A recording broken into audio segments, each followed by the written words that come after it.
Hello, my name is James Kelly, and I've got the pleasure of interviewing Michael Dawson for the conference Awaken to Love. And Michael is an author of 3 books and a teacher of A Course in Miracles, and he's done workshops all around the world. And Michael is currently living in Australia. Welcome, Michael. It's a pleasure to chat to you today. Nice to see you again, James. And Michael, I first met Michael actually when he lived here in Scotland. I'm from living in Scotland, and Michael's in Australia now, but Michael was at the Findhorn Foundation. Was it the late 80s, Michael, and 90s? Yes, I became a guest in 82, a member in 84. I stayed about 20 years, apart from a short trip to Australia in between. Yeah, and for people who don't know, the Findhorn Foundation is an international spiritual community in the northeast of Scotland. And Michael actually was teaching A Course in Miracles sometimes to the people he came to do workshops as part of the Findhorn Foundation. And that's when I first met Michael. He came in and he did a talk in the Findhorn Foundation. Actually, when we're on that subject, lots of people ask me, is the Findhorn Foundation really into A Course in Miracles? What would you say about that, Michael, for those people who are interested? Well, it's a collection of individuals from all over the world. They're on different spiritual paths, and they were drawn there because there wasn't some fixed, definite teaching. So you'll meet all sorts there. So there's quite a few that study the Course in Miracles, but you'll have people who's interested in Buddhism and Hinduism and nature and ecology. It's a real mixed bag at Findhorn. And so, yes, there's a group there, along with the other groups. Yeah, many spiritual paths at Findhorn. Yeah. And as you say, many spiritual paths have as their goal maybe to awaken to love. And that's the subject of our conference. And of course, we'll go into other subjects as well. But Michael, would you like to start off by saying, what would be, maybe if we're looking at the end goal, what is your experience of awakening to love? And that, as an experience or even as a concept, the awakening, what would that be for you to get to that stage of being awakened to love? Oh, looking at it from the Course's perspective, you were asking me there, what does the Course say about that, or were you asking something personal? So it could be both. So a little bit about what the Course says and a little bit about what that is, what your experience of that is in your life. So it's the 2 things together. Okay, well, we'd start with the Course. The Course says that we're created in the reality of God. A creator can only create like itself. An aspect of God is all love. So it's not a question for me of actually trying to find love, but I've obscured it along with a few million others on the planet who we really are. So our true nature is love, and by that I mean unconditional love. That's a love where you give without any thought of return. And the Course says early on, actually, on the first page, which I think I might actually have here somewhere, that the Course does not aim at teaching the meaning of love. That is beyond what can be taught. It does aim, however, at removing the blocks to the awareness of love's presence, which is your natural inheritance. The opposite of love is fear, but what is all-encompassing can have no opposite. Now, that's how the Course starts. It says you can't teach what love is because it's so beyond our imagination. Yes, yes. Here we follow special love, needy, dependent love. I love you if you love me. If you stop loving me, often there's pain and anger. So we've got our images of romantic love, but this is nothing whatsoever to do with what the Course is saying. So we use the word unconditional to give some sort of flavor, giving without thought of return. So the whole emphasis of the Course and what I'm trying to learn is to undo the blocks to love. Yes. It's like we're suns, they're always shining, but we've got these clouds over them. And the clouds, speaking simply, are judgments, or the judgments of myself and others are what are creating the clouds around me. And if these clouds start to remove, then you start to get glimpses of that light, that love, which is deep in each of us. So the path for me has got to be what the Course teaches, forgiveness. That, yes. Each day is a daily classroom of forgiveness. And there we see where the clouds are, whether I'm judging myself, not doing too good, or if I'm judging others. I'm only judging others because I have that judgment of myself anyway, just projected outwards. So it's really a process over, for most of us, a long period of time of discovering the clouds. Yeah. It's not seeking for love, it's seeking for the obstacles to love. So, and I'd still amaze myself that, oh, there's another cloud that I didn't even know was there. And when I don't know they're there, I find the lesson keeps coming back. My closest, associates will press the button again. While in the past, I would say, well, that's obviously you're wrong. Okay. But, with time, I begin to sense, hey, this is recurring. This is something denied in me. This is one of the clouds. And, the first stage of forgiveness is actually feeling thankful for the person pressing your buttons. Otherwise, you wouldn't see what's in the unconscious and what's blocking that love. Yeah. Not, of course, easy, I mean, so many people I listen to dislike Trump, Yes. and I try not to say too much unless they open up, but really they've got a Trump inside them. They don't want to see it, they deny it, and they project it out, and then they all hate Trump, and everyone agrees, but they need to heal the Trump within. Yeah. And I love that bit. I was just smiling there, but to get to the point of being grateful for the lessons. So I like that, they're lessons maybe for me to learn, but they're also a gift in some ways, and to be grateful for that gift. I think that's a kind of real shift of looking at things. In the course somewhere it says your brother is your savior, because it's in the mirror of relationships. We're going to see these judgments and these clouds over the sun of love. So we need all of our brothers to push our buttons. We wouldn't admit it normally, would we? But we need it.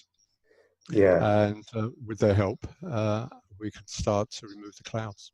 Yeah. Of course, you'd be grateful for a savior because they're there to save you from maybe your, as you say, your unconscious or whatever. And so it's amazing for us, obviously, when we're in the learning process or undoing of our forgiveness process, it's sometimes really hard to shift into that gratefulness and thankfulness for our savior who's in our face. It's the hardest thing, because the ego's reflex is always to attack, Okay. If he thinks something's unfairly done, he's going to attack. So there's no healing here. The problem is now in the world, and it's not in you. And that's what we tend to do. We try then to change the world. Yes. And you might change, if you're lucky, someone, but the next one will pop up. And in fact, when I lived at Findhorn, I worked in most departments there, and I could see a pattern where someone sort of comes to a department. I was running maintenance for a while, and someone came and said, I had to escape from the kitchen. The person running that, really terrible. Yes. And Michael, you're not like, that's great. But then almost like the next day, a guest arrived, Yes. which mirrors the person who was running the kitchen, and her issue starts all over again. Yes. And now she wants to, and that we all played this game. But all the time it says, excuse me, it's just, here's your savior's just arrived. Yes. Yeah. Without a sense of humor, we'd never get through this course. Yeah, it's like laughing at that tiny mad idea, or in the course anyway. The laughter, I think, is so gentle laughter, obviously not a mocking thing. That's right. And there's that lovely line in the course, and that's another sort of definition of forgiveness, is to smile gently at the ego. Yeah, smile gently at the ego. Yeah. Yeah. Otherwise, you take it serious, and therefore you've made it real, and then you're off and running. Yeah. And I think one of my favorite lines is, do not be afraid of it. Whatever you do, don't be afraid of the ego. And that's what you say, person running away from the kitchen to the maintenance department, they're afraid of the ego, and that's, or afraid of their projections. And yeah. That's right. And that's the sign that we're so far from love, because the course teaches that once this love dawns, you can't be afraid. It's impossible. Only egos are afraid. So you could be lined up, in front of a firing squad, and you would feel no fear, because there's just love. And that's the people holding the guns are also you. So you wouldn't attack them, be like stamping on your own foot. I mean, this is at the end of the spiritual path I'm talking about. So this is, but that's kind of what I was trying to get at the start of this interview. So what would be the end of the spiritual path? What would that look like? And we'll maybe get back to how we get there. But so at the end of the day, when we Okay. wake up to love completely, there isn't any fear left. Is that what you think? Right. Yes, the Course would say, it says love and fear appear to be opposites, but they're not. Fear is just the absence of love. Oh, And okay. this is, here we're seeing the non-dual teachings of the Course. And, in duality, love and fear are both real. A good metaphor perhaps might be a light. You can take a light into a dark room, it goes light, but you can't take a black lamp into a lighted room and make it go black, Mm-hmm. because black is the absence of light. And when the light is switched on, Yeah. the dark doesn't hide under the curtains or under the floor, Yeah. So it's unreal, and our egos are unreal in that sense, that we take them very seriously. So at the end of the path, the ego is seen through, it just disappears into the nothingness it is. There's love, and then you realize everything's the same. There's a complete oneness with everything. And therefore, you wouldn't attack. Even if you're being attacked, you might defend yourself physically, Yeah. prevent being killed or something. But that would be done still out of love with minimum force. So that'll be the first hallmark, is that you couldn't attack, because why would you attack yourself? Actually, it was a nice story to illustrate this with Mother Teresa. She took Uh-huh. her nuns to New York, Yeah. and she opened up a home for the homeless and the AIDS. And the local charity group came round to thank her. And they said to her, Mother Teresa, thank you for your social work. And she could be quite snappy, our Mother Teresa. I don't do social work, but look, you've opened this home, and the homeless are coming in. Don't tell me I do social work. That's me I'm picking up. That's Jesus I'm picking up. Oh, wow. And there it was, she's helping herself. Why wouldn't you? If you cut your finger, you'd put a plaster on it, and somebody else's finger is your finger, so you'd probably be moved to put a plaster on them. So this is the biggie. I think no separation, oneness with all. And what this means, of course, when you start to think about it, let's say you're in a marriage, you've got children. Yes. If you've got that, the love for your partner, and I say love for my wife, would actually be equal to all the people in the world. And the love for my children, and when I saw other children, it would be the same love for them. Now, you can't give the same love to, the 7 billion people. It's not Yes. practical. But you wouldn't actually see a difference. And therefore, again, attack is impossible. Yeah, but we obviously, or most people anyway, see a difference between loving the children that they have, or their partner, and they don't in that moment have the same experience that they're loving their boss at work, or they're loving the children at the other side of the world. But you're saying that that is actually what is happening. If you reach that stage, you've lost your ego, you've lost your individuality, you've got this oneness with all, then the love is, the Course says somewhere, love is not special.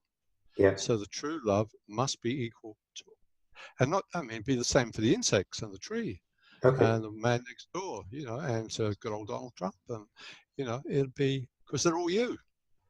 Yes. They're all you. Yeah. So you'd have the same love for everything. Yeah, because special love makes those people in my family more to do with me. They're not me. Well, you see them as different, of course, but they're more me than someone at the other side of the world I haven't identified with. That's why they use the word special. You single them out. You decide to have a relationship with someone, they're special, and the other ones are not special. And that your children are more special because they're mine. I made them, and so it runs. And that's where we're at. That's not a sin. There's nothing wrong with that. That's where we start. The Course says every relationship begins as special. Yes. But we then have the opportunity through forgiveness to turn it into a holy relationship. Yeah. Where we can start to use the relationship for truth and honesty and forgiveness and learning. Yeah.